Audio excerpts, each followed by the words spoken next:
اور پھر اپنا ایجنڈا کرتے ہیں, NGOs اور باقی پتہ نہیں کتنا. اور پھر اس کے بعد انفارچونیٹلی ہمارا یہ ہے کہ ایک طرف ایران ہے, ایک طرف افغانستان ہے, ایک طرف بھارت ہے. ہم کیا کریں؟ یعنی اب ان کو ریڑھا لگا کر پاکستان کو کہیں لیفٹ سے رائٹ تو لے جا نہیں سکتے. اور افغانستان کی سرزمین ہمارے لیے کتنی استعمال ہوئی وہ آپ کے سامنے ہے. بھارت ہمارے وجود کا کتنا دشمن ہے وہ آپ کے سامنے ہے. کیا ہسٹری ہماری ہے وہ آپ کے سامنے ہے. اس کے بعد جو ایران ہے اس کے ہمارے بارے میں کیا خیالات ہیں, وہ اس کے چیف سے لے کر کتنی دھمکیاں, یعنی یہ کلبوشن جو ہے وہ بھی ادھر سے نکلتا ہے اور وہ دھمکی بھی ادھر سے ہوتی ہے. پھر ہمارا بہت سارے قصور ہیں. یہ جس طرح کی پالیسی ہے اس میں صرف دفاعی معاملات نہیں ہیں کہ ملک کو کیا سیکیورٹی چیلنجز دشمنوں کی طرف سے ہیں یا ایجنسیز کی طرف سے ہیں یا واٹ ایور, اس میں تو ایک عام آدمی کی معیشت کی بات ہو رہی ہے, کاروبار کی بات ہو رہی ہے, معاشی استحکام کی بات ہو رہی ہے. تو یہ تھوڑا مختلف ہے. دیکھیے یہ ایک جیسے فار ایگزامپل میں نے 2 جملے صرف میں بول لیے کہ فار ایگزامپل سی پیک ہمارا قصور ہے, ایٹمی قوت ہونا ہمارا قصور ہے, اور دوسری بات یہ ہے کہ اسرائیل کو تسلیم نہ کرنا ہمارا قصور ہے. یہ چھوڑ دیا. اب آ جائیے عام آدمی کی معیشت. دیکھیے اگر ہم ریئلٹی سے دیکھیں, حقیقت سے دیکھیں, ہم اپنے جو پیدا نہیں ہوئے بچے ان کا بھی ایڈوانس پکڑ چکے ہیں. ہم نے کیا کسی عام آدمی کی معیشت کو بہتر کرنا ہے؟ بہت ساری چیزیں ہیں جو کرنے والی ہیں, بہت ساری چیزیں ہیں جو کرنے والی تھی. آبادی بم, بے ہنری قوم, اور یعنی آپ اچھا پلمبر, اچھا نائی, اچھا ملتے ہی نہیں ہے. اور اگر آپ مالی کی نوکری کی درخواست آئے تو MPhil والے لائن میں لگے ہوتے ہیں. تو بے روزگاری, غربت, مہنگائی, اور اس کے اوپر IMF, اور اس کے اوپر ورلڈ بینک, اور اس کے اوپر امریکہ, اور تہ در تہ مصیبتیں. تو یہ بہت ساری چیزیں ہیں جن میں مظہر عباس صاحب سے بھی پوچھتا ہوں نا, ارشاد بھائی, مظہر عباس صاحب سے بھی پوچھتا ہوں کہ چلیں پالیسی آ گئی, واٹس نیکسٹ, کیا دیکھ رہے ہیں مظہر عباس صاحب؟ جی شکریہ مسعود. میرا خیال ہے کہ جس طرح کی پالیسی آئی ہے اس کا نام پاکستان کی قومی پالیسی ہونا چاہیے تھا, کیونکہ معاملات صرف سیکیورٹی سے ریلیٹڈ نہیں ہیں. آپ نے کہا کہ معیشت بھی اس میں انکلوڈ ہے, ہے تو پھر اس کا نام نیشنل سیکیورٹی پالیسی کیوں؟ ایک نیشنل پالیسی پاکستان کی ہونی چاہیے اور وہ کنٹینیو ہونی چاہیے, وہ ابو کوئی بھی گورنمنٹ ہونی چاہیے, یعنی وہ کسی گورنمنٹ کے تابع نہ ہو. وہ پالیسی آپ کی ایک اسٹینڈرڈ پالیسی ہونی چاہیے. اس میں آپ کا چاہے کھیل ہو, چاہے تعلیم ہو, چاہے انٹرنل سیکیورٹی ہو, ایکسٹرنل سیکیورٹی ہو, اکنامک سچویشن ہو, جو مل کے ایک ریاست بنتی ہے, جو مل کے ایک آپ کی قومی بیانیہ. ابھی تک ہمارا قومی بیانیہ ہی کلیئر نہیں ہے کہ ہمارا قومی بیانیہ ہے کیا. تو جب تک وہ کلیئرٹی نہیں آئے گی, اور پھر اس میں جو ریپرزنٹیشن ہے وہ اسی طریقے سے ہونی چاہیے. اس میں یہ لگتا ہے جیسے گورنمنٹ اسپیسیفک پالیسی آپ نے بنائی ہے.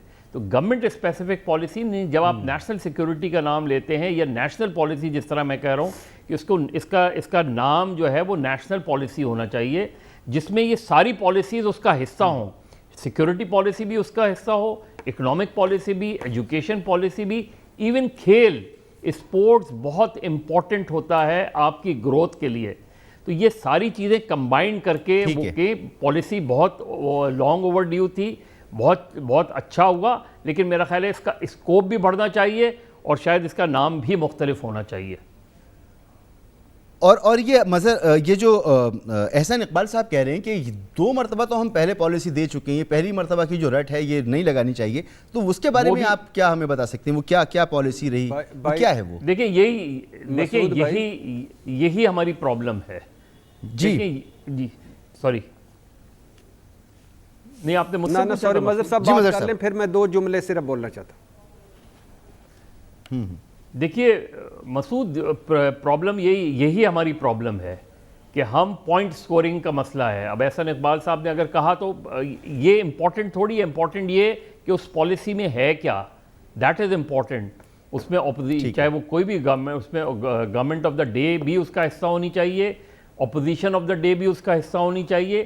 جب تک آپ بالکل, یعنی جب ہم قومی پالیسی کہتے ہیں تو پھر وہ قوم کی ہم آہنگ ہونی چاہیے. پھر آپ کو اندازہ ہونا چاہیے کہ ہر چیز اس میں جہاں بھی پرابلم آ رہی ہے, چاہے ایکسٹریمزم آپ کا پرابلم ہے, چاہے اور دیگر ایشوز ہیں, اس کا حصہ بننا چاہیے. ابھی ایسا لگتا ہے جیسا احسن اقبال صاحب نے کہا بھائی انہوں نے بھی تو اپنے زمانے میں آپ نے نیشنل سیکیورٹی پالیسی ہی بنائی تھی نا, تو اس میں کیا, اس میں اگر ایڈیشن ہوا ہے تو آپ اس کی تعریف کریں بجائے اس کے کہ اس پہ تنقید کریں. ٹھیک ہے, اور پارلیمنٹ میں ہونی چاہیے, تمام اسٹیک ہولڈرز ہوں, اور یقینی طور پر معیشت کا تو حال یہ ہے کہ ایک طرف سے آپ اس کو ٹائٹ کرنا شروع کرتے ہیں, روکنا شروع کرتے ہیں, تو دوسری طرف سے بلیڈنگ شروع ہو جاتی ہے. تو ضروری تو یہی ہے, وہیں ہونی چاہیے. Lieutenant general retired Ghulam Mustafa صاحب پارلیمنٹ میں ہی ہونی چاہیے.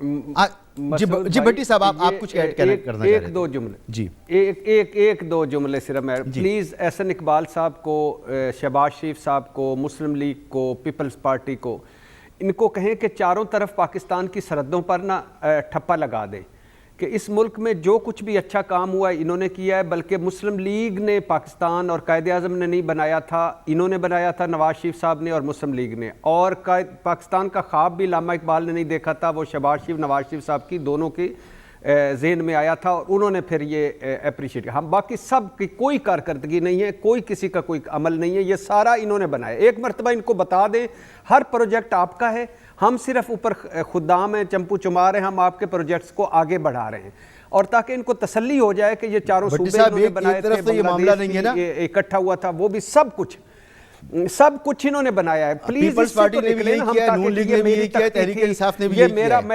میں نے دیکھا تھا, یہ منصوبہ میں نے دیکھا تھا, اس کا خواب میں نے دیکھا تھا, یہ ہمارے دور میں ہوا تھا, ایٹمی بم آپ نے بنایا, آپ نے سب کچھ آپ نے کیا ہے. کوئی یہ کیوں خان صاحب کی کارکردگی, کوئی بھٹو صاحب کی, درست کہہ رہے ہیں, نکلنا چاہیے بھٹی صاحب, ان باتوں سے ہمیں آگے نکلنا چاہیے. بہرحال لیکن یہاں پہ مجھے بریک لینے دیں.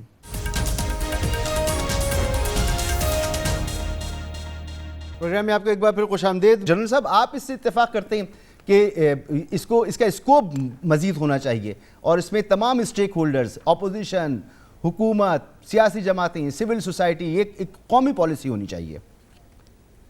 دیکھیے چند ایک چیزیں جس کی جتنا میں سمجھا ہوں, آج کل کی جو بریفنگز تھیں اور آج اس طریقے سے ہمارے نیشنل سیکورٹی ایڈوائزر نے بات چیت کی ہے, وہ آپ کے سامنے رکھ دیتا ہوں. کچھ تھوڑی جو میری ناقص عقل اس چیز کو سمجھ سکے وہ بھی آپ کے سامنے رکھ دیتا ہوں.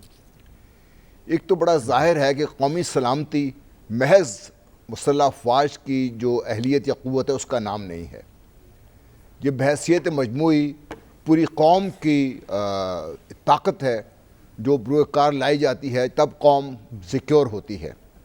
یہ سب سے پہلی چیز جو ریکگنائز کی گئی ہے اس پالیسی کے تھرو, وہ چیز ریکگنائز کی گئی ہے, نمبر ایک. نمبر دو, اس کے مختلف پہلوؤں میں جو چیز بہت اہم ہے جس کے بارے میں ہم نے کبھی زیادہ کوشش نہیں کی, وہ یہ ہے کہ جب بھی قوموں کی طاقت کا انڈیکس بنایا جاتا ہے اس میں مسلح افواج یا اس کی ایٹمی طاقت ہونا وہ پہلے نمبر پر نہیں آتا, وہ کہ 6 یا 7 نمبر پہ آتا ہے. سب سے پہلے اس ملک کی افرادی قوت اور اس کی اہلیت, وہ اس ملک کی طاقت کا اظہار ہوتی ہے اس کے لیے, پھر اس کی اکانومی اس کی طاقت کا اظہار ہوتی ہے. اب جب یہ پالیسی بن گئی ہے قومی سلامتی کی, تو اس میں شامل کیا کیا ہے, پوری ڈیٹیلز تو میرے خیال ہفتے کے بعد سامنے آ جائیں گی, لیکن جو آج بات ہوئی ہے اس میں آپ کی افرادی قوت کی ڈیولپمنٹ, آپ کے عام آدمی کی جو بہتری ہے, اس کی صحت کے بارے میں, اس کی ایجوکیشن کے بارے میں, اس کی جو اکانومی کے بارے میں, اس کے بارے میں بات کی گئی ہے. آپ کی جو بحیثیت مجموعی قومی اکنامک سسٹم ہے یا اس کو بہتر کرنا ہے, یہ اکنامک ڈیولپمنٹ کرنی ہے, اس کے بارے میں بات کی گئی ہے. آپ کی صحت کے بارے میں بات کی گئی ہے, آپ کی قوم کی جو انٹرنل سیکیورٹی ہے اس کے بارے میں بات کی گئی ہے, ایکسٹرنل تھریٹس کی بات کی گئی ہے. وہ تمام عناصر جو مل کر کسی بھی قوم کی سلامتی کی ضمانت دے سکتے ہیں مجموعی طور پر, کیونکہ جنگ قوم لڑتی ہے, جنگ صرف افواج نہیں لڑتی. جب ہم اس کی قوم کی ہم بات کرتے ہیں تو قوم کی اہلیت جو ہے بحیثیت مجموعی اس کے بروئے کار لانے کی یہ ایک کوشش ہے, اور میں سمجھتا ہوں کہ بڑی پازیٹیو کوشش ہے. یہ 2014 سے لے کر 2021 تک 7 سال لگے ہیں اس کو اس شیپ میں لاتے ہوئے, جس میں گزشتہ حکومت بھی شامل تھی اور یہ حکومت بھی شامل ہے. کریڈٹ میرا خیال ہے پاکستان کو بحیثیت مجموعی ہمیں لینا چاہیے کہ آخرکار ہمارے ارباب اختیار نے وہ واضح ڈائریکشن ایک اختیار کر لی ہے. اب اس کی نوک پلک بھی سنواری جائے گی, جس طرح کہا گیا ہے کہ اس کو ہم پبلش کریں گے تاکہ ایک پبلک ڈیبیٹ بھی ہو سکے. اور مجھے امید ہے کہ جس طرح کا بھی مظہر بھی کہہ رہے تھے کہ یہ جو ہماری الٹیمیٹ جہاں پہ ہماری پالیسی سازی ہونی چاہیے, جو ہماری پارلیمنٹ ہے, جو ہماری اجتماعی دانش کا ایک منبع ہے, وہاں پر جائے گی تو وہاں پہ جا کر جب فائنلی اپروو ہوگی تو اس کے بعد پھر یہ اس کو لے کے آگے چلیں گے. اس کو آپ جو مرضی نام دے لیں, میثاق اور اس کو پاکستان کا آگے نام بڑھانے کے لیے بالکل درست کہہ رہے ہیں, ایسا ہی کچھ ہونا چاہیے کہ ہر پاکستانی سے اون کرے. اور محمد اظہار الحق صاحب, یہ تمام معاملات ایک عام آدمی کی صلاحیتوں کو بڑھانا, معیشت کو آگے لے کے جانا, ملک کو مضبوط بنانا, اس کے لیے ضرورت ہے کہ ہمارے پاس پیسے بھی ہوں, وسائل بھی ہمارے پاس ہوں. مسئلہ تو یہ پڑا ہوا ہے کہ جی ہمیں IMF کے پاس جانا ہے اور ان سے ہمیں اپنا پروگرام بحال کروانا ہے. اپوزیشن اس وقت پر جب ہم ایک پالیسی کی تشکیل کی بات کر رہے ہیں, وہ منی بجٹ روکنے کی کوششیں کر رہی ہے, حالانکہ ہر شخص یہ جانتا ہے کہ ناگزیر ہے, چاہے یہ کڑوی گولی کتنی کڑوی کیوں نہ ہو, ہمیں نگلنی پڑے گی, لیکن اس کے باوجود بھی یہ کوششیں ہو رہی ہیں. تو اس رویے پر آپ کیا کہیں گے؟ شکریہ مسعود. میں تو سمجھ رہا تھا کہ آپ نے مجھے ایز سائلنٹ آبزرور بٹھایا ہوا ہے, یوں لگتا تھا کہ میرا بالکل نہیں سر, بالکل رول نہیں ہے. اچھا, یہ جو سیکیورٹی پالیسی کی آپ نے بات کی ہے تو اس میں ایک دو سوال بڑے امپورٹنٹ ہیں.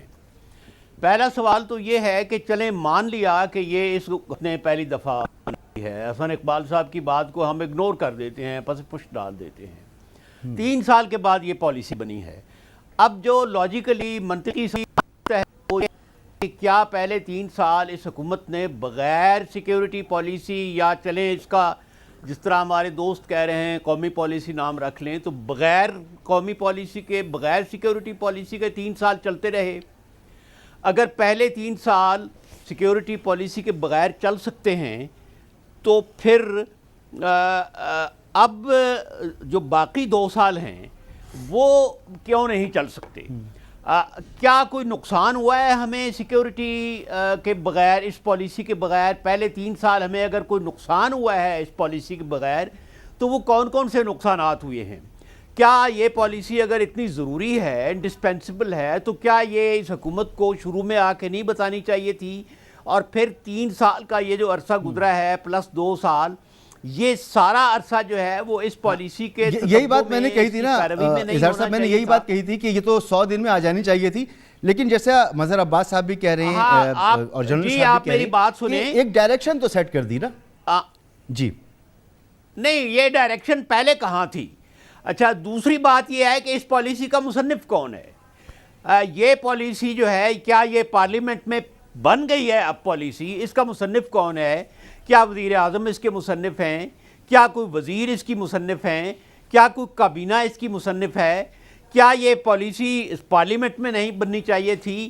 کیا یہ پالیسی بننے کے بعد پارلیمنٹ میں اپروو ہوگی یا بحث ہوگی؟ ایسا تو نہیں ہوتا.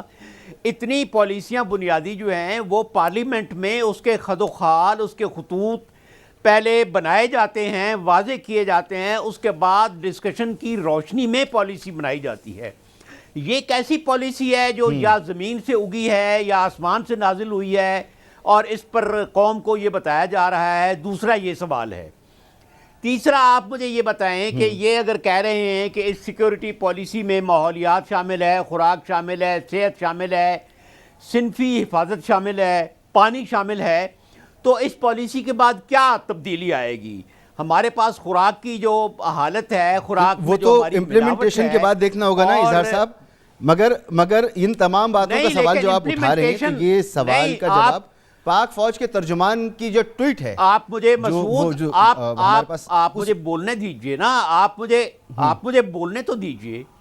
ایک تو آپ نے مجھے آخر میں یہ کہہ رہے ہیں اور اب آپ مجھے بولنے نہیں دے رہے, تو کیا تبدیلی کیا ہوگی خوراک میں, صنفی حفاظت میں جو یہاں پر عورتوں کے ساتھ سلوک ہو رہا ہے, جو اغوا ہو رہے ہیں, جو ان کی انسیکیورٹی ہے, تو اس تبدیلی میں کیا اقدامات بتائے گئے ہیں؟ دیکھیں نا, پالیسی تو وہ ہوتی ہے جس میں تفصیلی اقدامات بھی ہوں, تو ہمیں بتائیں کہ خوراک, ماحولیات, پانی, صحت میں کیا اقدامات ہوں گے اس پالیسی کے؟ معذرت کے ساتھ میں صرف یہ عرض کرنا چاہ رہا ہوں آپ سے کہ خد و خال نہیں آئے, لیکن تو ہم اس پر بحث کیوں کر رہے ہیں؟ ہو رہی ہے, ایک ڈائریکشن طے ہوئی ہے سر, ایک نئی بات سامنے آئی ہے, اس کے خد و خال سامنے آئیں گے, کوئی ایک امپورٹنٹ چیز بتائی جا رہی ہے. اس میں مسعود صاحب اس میں کوئی ڈائریکشن نہیں طے ہوئی. کون سی ڈائریکشن طے ہوئی ہے؟ یہ صرف باتیں ہیں. اچھا جی بتائیے کہ آج تک کوئی خوراک پانی یا اس میں کوئی پالیسی ایسی بنائی گئی ہے؟ اور یہ پالیسی صرف یہ حد تک ہے، زبانی حد تک ہے، پریس کانفرنس کی حد تک ہے. اس پالیسی کا آپ دیکھ لیجئے گا پریکٹیکلی عملی طور پر کوئی اثر نہیں پڑے گا، اس پر کوئی اقدامات نہیں ہوں گے. یہ اس کے بعد یہ آپ کی رائے سراخوں پر اظہار صاحب کہ اس کا فرق پڑے گا یا نہیں پڑے گا. بہرحال ایک کام شروع ہوا ہے اور لیٹس سی کہ آگے کیا ہوتا ہے. اگلے معاملے کی طرف بھی آتے ہیں اور ملک کی جو سیاسی صورتحال ہے اس میں چرچا یہی ہے کہ نواز شریف صاحب کی وطن واپسی. نواز شریف صاحب خود وطن واپس آنا چاہتے ہیں یا ان کو لایا جائے گا؟ فواد چودھری صاحب اس بارے میں کیا کہتے ہیں وہ سناتا ہوں، پھر میں گفتگو کا. حکومت جو ہے وہ گرانا ان کے دم کی بات نہیں ہے. یہ سارے جو ہے نا یہ دیہڑی دار سیاستدان ہیں، ان کا کوئی اور کام نہیں ہے. یہ تو روز کی دیہڑی پکڑتے ہیں. کبھی کہہ دیں گے فلانے جو اپنا اتنے لوگ جو ہیں وہ انہوں نے ہم سے رابطہ کر لیا ہے. میرا نہیں خیال کسی کو بھی اس کے اوپر کوئی سیریس بات ہے. قانون میں سکم تھے، وہ 2 سال لگا کے ہم نے کافی حد تک برطانیہ کے ساتھ معاملات جو ہیں وہ حل کر لیے ہیں. نواز شریف کو ہم واپس لے کے آئیں گے، انہوں نے نہیں واپس آنا. آپ یقین رکھیں یہ شمیم کے ایفیڈیوٹ کی جو پرتیں کھلی ہیں اور جس طریقے سے اسلام آباد ہائی کورٹ میں معلوم ہوا ہے کہ یہ کس قدر بڑا ایک سسیلین مافیا ہے جو عدالتوں کو دباؤ میں ڈال کے اپنے کیسز کو اپنی فیور میں کروانا چاہتا ہے. اپوزیشن سے پوچھیں نا، الٹرنیٹو دے دیں ہمیں، کہیں IMF کے پاس نہیں جائیں اور آپ لوگ یہ کر لیں وہ کنسیڈر کر لیتے ہیں. ان کو پتہ ہی کوئی نہیں ہے، ہمیں باتیں کر رہے ہیں. جو بل ہے یہ میں آپ کو بتا سکتا ہوں کہ یہ ابھی اسی سیشن میں ہی یہ پاس ہو جائے گا.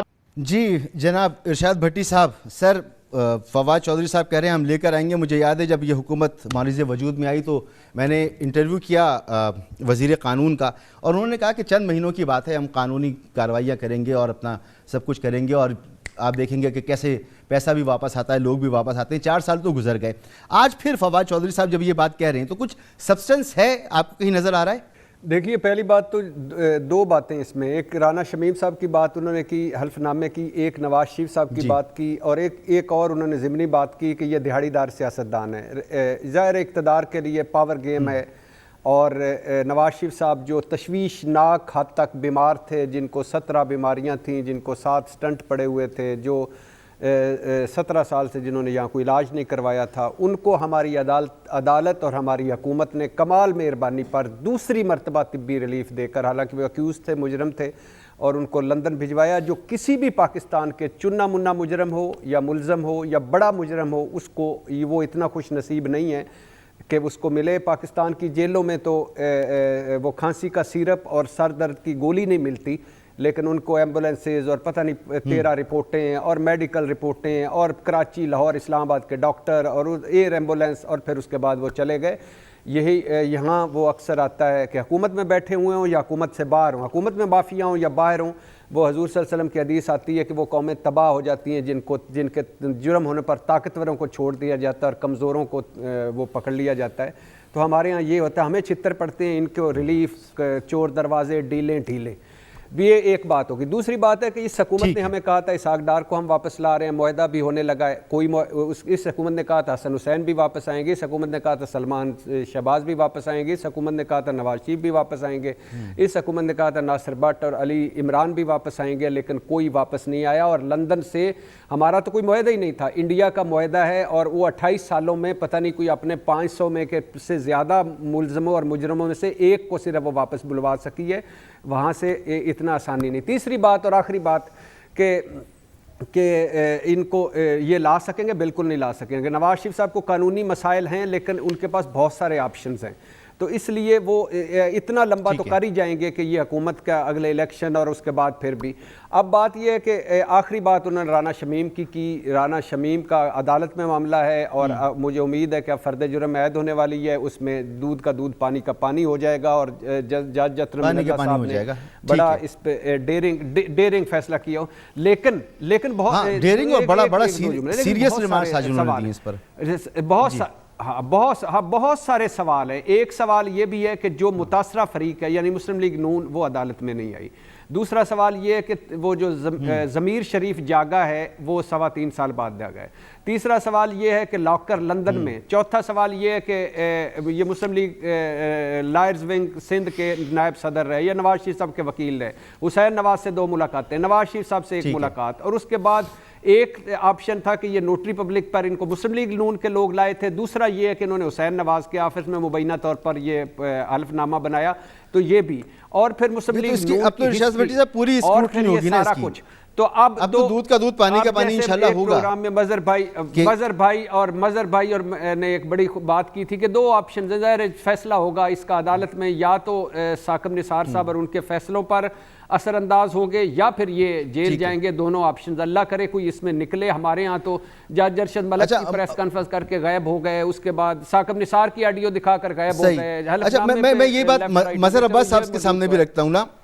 مظہر صاحب یہ تو اس میں تو کوئی دوسری رائے نہیں ہے. ہم بات کرتے ہیں ملک کے اندر بھی اور ملک سے باہر بھی جو ماہرین سے بات کرتے ہیں وہ کہتے ہیں کہ نواز شریف صاحب کو زبردستی واپس لانا ممکن نہیں ہے, لیکن پھر بھی حکومت کی طرف سے اہم ترین وزراء اس طرح کی باتیں کرتے ہیں. تو کیا اس کا مقصد کیا ہوتا ہے؟ ایک بریک لینے دیں مجھے, بریک کے بعد میں آپ سے اس کا جواب لوں گا.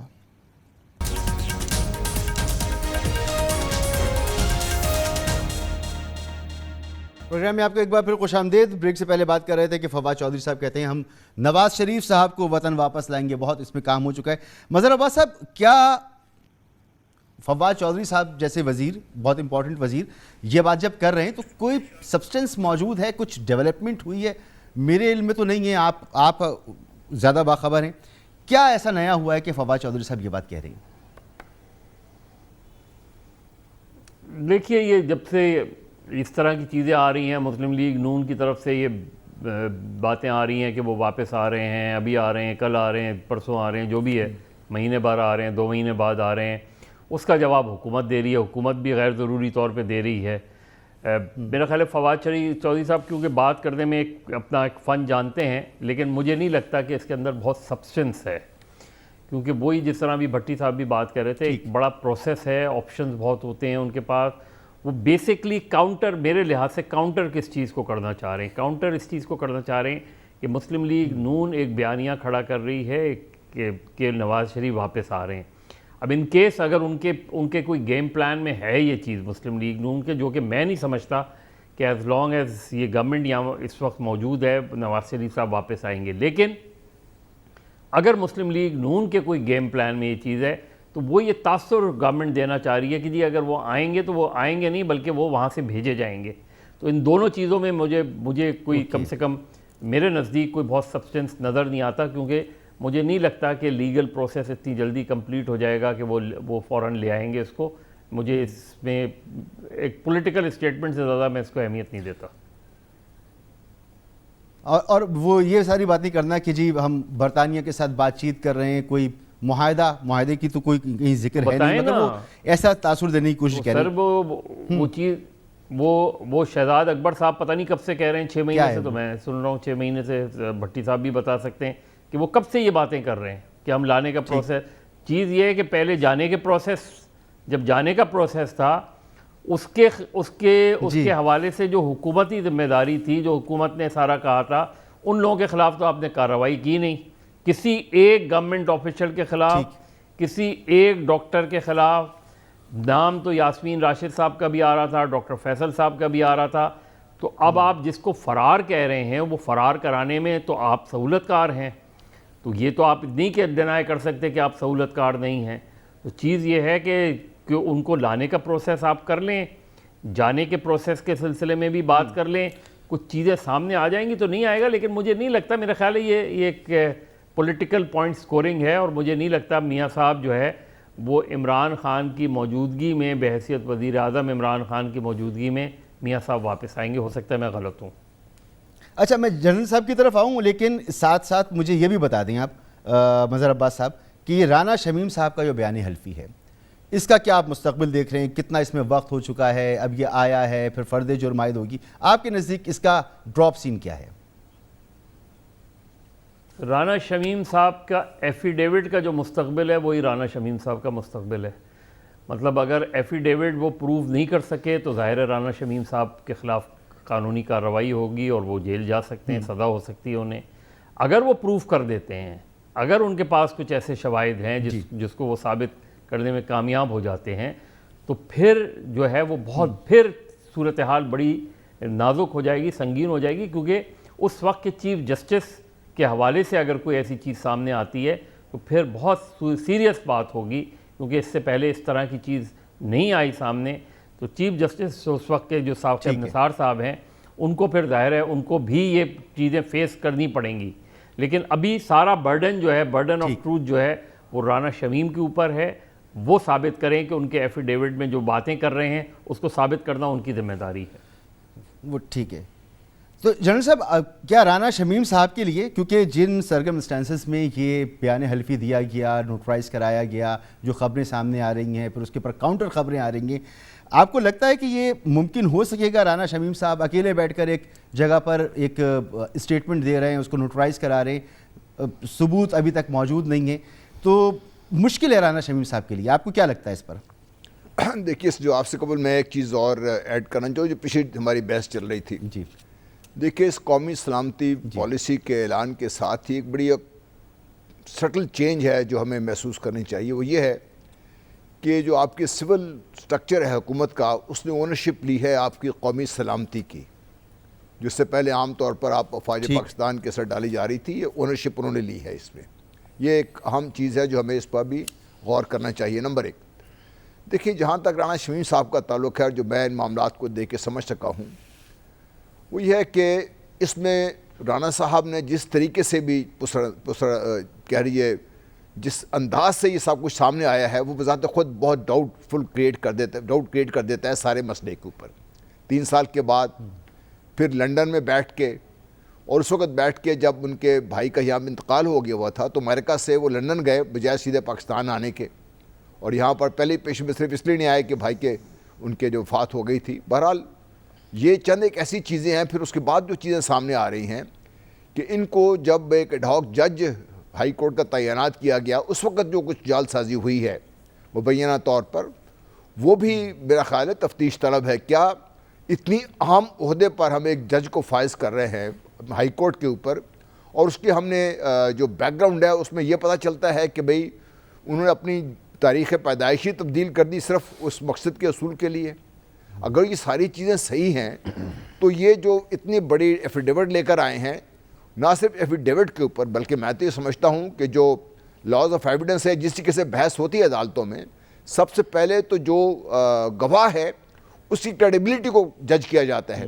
اگر اب ان کی کریڈیبلٹی اتنی ڈاؤٹ فل ہو جائے گی تو بھی ان کی بات کون مانے گا؟ پھر تو میں یہ سمجھتا ہوں کہ رانا صاحب کو اس کا خمیازہ بھگتنا پڑے گا, اور یہ پاکستان کے لیے ایک مشکل لگتا ہے. بالکل ٹھیک جنرل صاحب, بالکل ٹھیک. ارشاد بھٹی صاحب آخر میں یہ فرمائیں کہ یہ جو سارا معاملہ ہے اب منی بجٹ والا معاملہ, اور یہ کوششیں کر رہی ہے اپوزیشن کے اتحادیوں کو بھی منائیں اور حکومت کے لوگ بھی اس کے ساتھ ملیں اور یہ پاس نہ ہو سکے, یہ بھی اسی طرح کی بات ہے جیسے فواد چودھری صاحب نواز شریف صاحب کو وطن واپس لانے کے لیے کر رہی ہیں.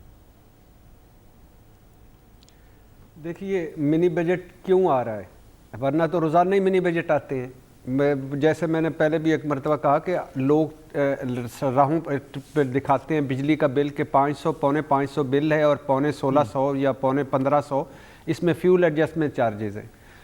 36 قسم کا ہم ٹیکس دے رہے ہیں عوام انڈائریکٹ, لیکن ڈائریکٹ جب دیکھتے ہیں 29 لاکھ فائلر, کوئی 16 لاکھ کہتے ہیں کہ ٹیکس دینے والے 16 لاکھ ہیں, لیکن چلو 29 لاکھ. نہیں سر, میں تو یہ پوچھ رہا ہوں کہ وہ کہہ رہے ہیں پاس نہیں ہونے دیں گے, ضمیر جگانے اور سلانے کی بات کر رہے ہیں, تو میں یہ کہہ رہا ہوں کہ وہ جو ضمیر سلا رہے ہیں جلا رہے ہیں.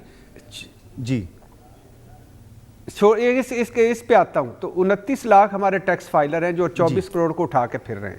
دوسری طرف جو بدقسمتی کی بات ہے کہ پچھلے دنوں دوست ہمارا زاہد گشکوری کی رپورٹ تھی, تحقیقی رپورٹ, کہ پارلیمنٹ کے 100 سے زیادہ جو اراکین ہیں جن کی جو آمدن اثاثے ہیں وہ 35 ارب ہیں, وہ نہ ٹیکس دیتے ہیں نہ ایف بی آر کے پاس رجسٹرڈ ہیں.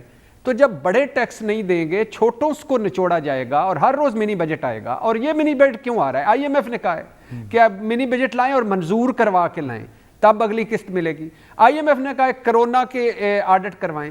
آئی ایم ایف نے کہا ہے کہ یہ کریں. ہم نے تو آئی ایم ایف کے منہ پہ اپنا وہ جو پہلے بھی میں نے کہا اسٹیٹ بینک اٹھا کے مار دیا, حالانکہ کچھ اور مارنا تھا, کشکول کا سائز بڑھ گیا. تو یہ یعنی یہ دوسری بات ہے پاس نہ کرنا, اس پہ بھی سیاست ہے.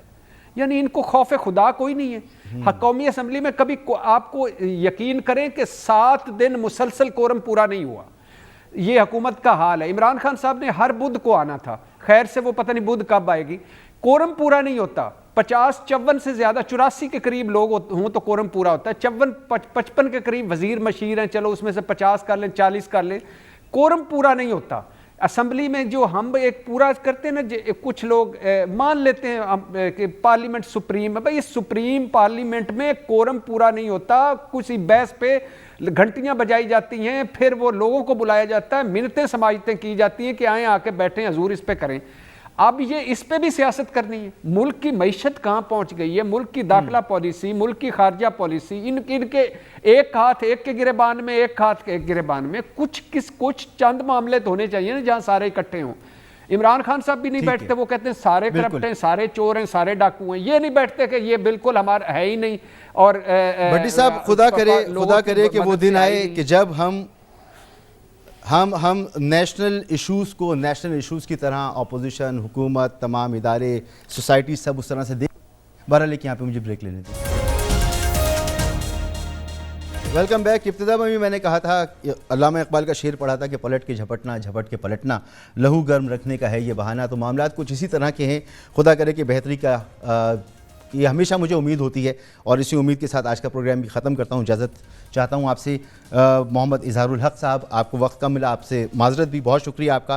ارشاد بھٹی صاحب آپ کا بہت شکریہ. مظہر عباس صاحب آپ کا بہت شکریہ. Lieutenant general retired Ghulam Mustafa صاحب آپ کا بھی بہت بہت شکریہ. اجازت دیجیے, اللہ حافظ.